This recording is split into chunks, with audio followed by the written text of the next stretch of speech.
Hey there. Hello. Greetings. Do you usually write in your journal how you greet people on any given day? Or have you often seen how great historical figures have greeted each other recorded in history books? Not too much, isn't it? Greetings are such a common part of our conversations that we're usually ready to greet each other and move on quickly to the next thing to actually find out what the conversation is about. Well, one of the disciples of Jesus Christ thought there was one particular greeting that was important for him to record in his gospel when he was telling the story of Christ's passions, his crucifixion, and his resurrection. And today I hope you will be encouraged to discover that these greetings that seem so common to any conversation actually carry a deep meaning for us in these days when we remember Christ's sacrifice for us and also Christ's victory over death in his resurrection. The greeting that Matthew is recording in his gospel appears only 3 times in his gospel. And all these 3 situations when this greeting appears are actually connected to the last days of Christ before his crucifixion and also to the day of his resurrection.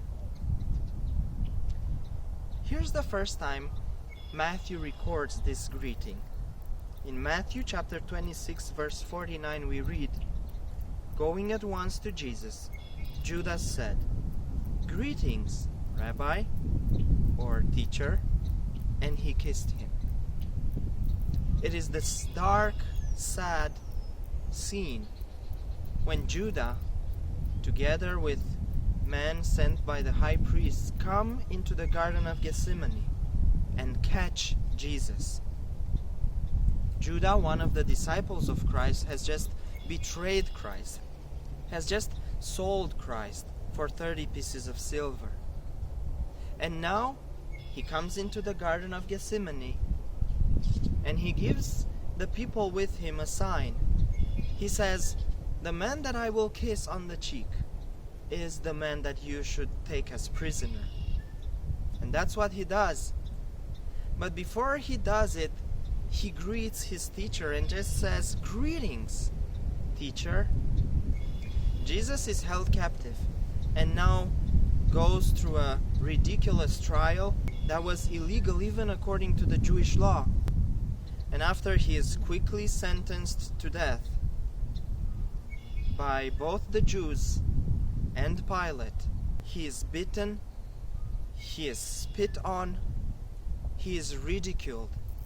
And here's what Matthew records in chapter 27, verse 29. "Then the Roman soldiers knelt in front of him and mocked him. They said, 'Greetings, King of the Jews.'" It was, of course, a greeting of humiliation, of ridicule. So we first have the greeting of betrayal. Then we have a greeting of mocking. Judas, the Roman soldiers, you and me, in a day as Good Friday, we have greeted Christ with these greetings of betrayal and of mocking.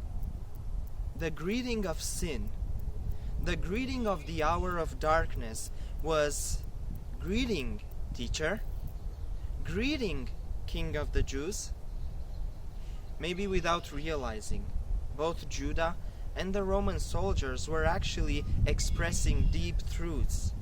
Christ was indeed the teacher, and Christ was indeed the King of the Jews. Oh, the teacher above all teachers, and the king above all kings. But there comes a day, the 3rd day, after Christ shouts out, "It is finished," and breathes his last. He is put in a tomb. But on the 3rd day, he rose again to life. And here's what Matthew records in chapter 28, verse 9. "Suddenly, Jesus met the woman who came at the grave. 'Greetings,' he said. And they came to him, clasped his feet, and worshiped him. Christ uses the same greeting that Judah used for betrayal, the same greeting that the Roman soldiers used for mocking. And he uses this same greeting to declare the power of God. Greetings, he says. If you look into the original language, into Greek, you will find that the word we translate as greetings actually comes from the word rejoice.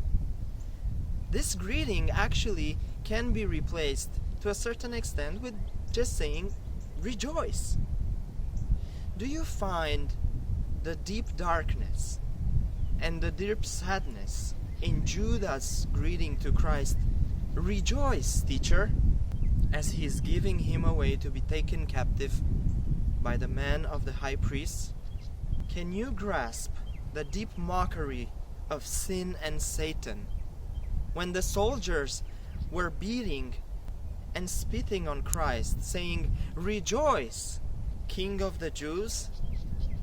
Oh, but can you feel the excitement, the power, the mighty hand of God at work in life, conquering death, when Christ, the Son of God, meets the woman coming at the tomb and meets us today in a day of celebration, saying, "Rejoice." Christ has turned a greeting that was meant for betrayal, for mockery, for the hour and the power of darkness, into a greeting that talks about the power and the beauty of life, that talks about the victory of God over sin, over darkness, over Satan.